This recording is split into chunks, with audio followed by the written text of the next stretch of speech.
Hello, welcome to Dungeoneers Pack, a channel bringing you player-focused discussions and character guides for 5th edition Dungeons & Dragons. My name is Josh, thank you for watching. Multiclassing can allow a player to fully realize their character concept while allowing optimizers the means to piece together abilities to create a mechanically powerful character. But sometimes, multiclassing provides a problem for playgroups that directly affects the enjoyment of the game. The first issue multiclass characters can bring to the table is that they can be too strong in combat compared to other players' characters, making combat almost impossible to balance. The other issue is that a multiclass character can be so good at a specific skill that they make any sort of challenge trivial on a consistent basis. This can force dungeon masters to outright ban multiclassing at the table. In this video, I will be going over some alternative solutions to play a character concept you have in mind when multiclassing isn't allowed at the table. With that said, let's get started.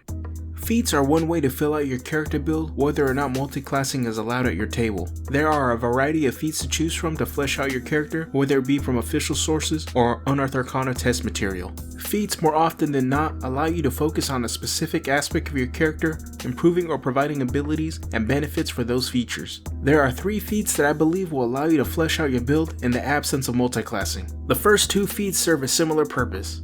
At times, we as players have a character concept that wants to have a touch of magic. That makes Magic Initiate and Ritual Caster the perfect feats to accomplish this. Let's start with Magic Initiate. Magic Initiate has us pick a spellcasting class to choose 2 cantrips and a single level 1 spell from the spellcaster spell list. We can cast that level 1 spell once every long rest. The next feat is Ritual Caster. Ritual Caster also has us pick a spellcasting class to choose 2 level 1 spells with the ritual tag and put them in our new ritual spellbook. The feat allows us to learn new ritual spells from scrolls and other spellbooks to add into our ritual spellbook. Both feats work really well as a solution to give your character access to a limited amount of spells that they normally might not have access to, or as stated previously, give your character that little touch of magic. Now to give characters a bit of a tactical fighter feeling, I recommend the Martial Adept feat. Martial Adept allows us to choose 2 maneuvers from the Fighter's Battlemaster subclass. We get a single D6 maneuver die we can use on our maneuvers that recharges on a short or long rest. This feat can work as a solution to make your character feel like a trained fighter by adding some tactical abilities to your toolkit. The next alternative to multiclassing is to change your class or subclass from your initial concept. At this point in the game, there are a large number of subclasses that can fit your concept without multiclassing. While multiclassing may provide a mechanical benefit to your build, it is often not needed to have an efficient character. Have a character idea that mixes arcane and divine magic? Arcana Cleric, Divine Soul Sorcerer, or Celestial Patron Warlock has you covered. Have a character that wants to mix up melee combat with arcane power? Sword Bard, Eldritch Knight Fighter, Arcane Trickster Rogue, Hexblade Warlock, and Bladesinger Wizard all fill that itch. You can do the very same with mixing melee combat with divine magic by playing any sort of paladin or some cleric subclasses.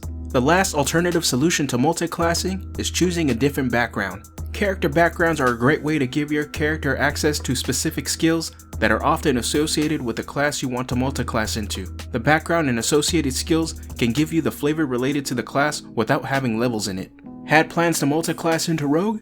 Pick the Criminal, Charlatan, or Urchin backgrounds instead to get any combination of Deception, Stealth, and Sleight of Hand skills. Wanted to multiclass into Cleric or Paladin? How about you choose the Acolyte background to learn the Religion skill? Plan to ham it up for your table with a small dip into Bard? Take the Entertainer background instead and pick up the Performance skill. Want your character to have that trained fighter feeling? Pick the Soldier background, roll for a rank, and take the Athletic skill. Had plans for your character to be one with nature like a Ranger or Druid? Choose the Outlander or Hermit backgrounds. From Outlander, pick up the Survival skill, and from the Hermit background, get proficiency with the Herbalism kit. And at last, want your character to be scholarly like a wizard? Choose the Sage background and pick up the Arcana and History skills to drop that knowledge on your party.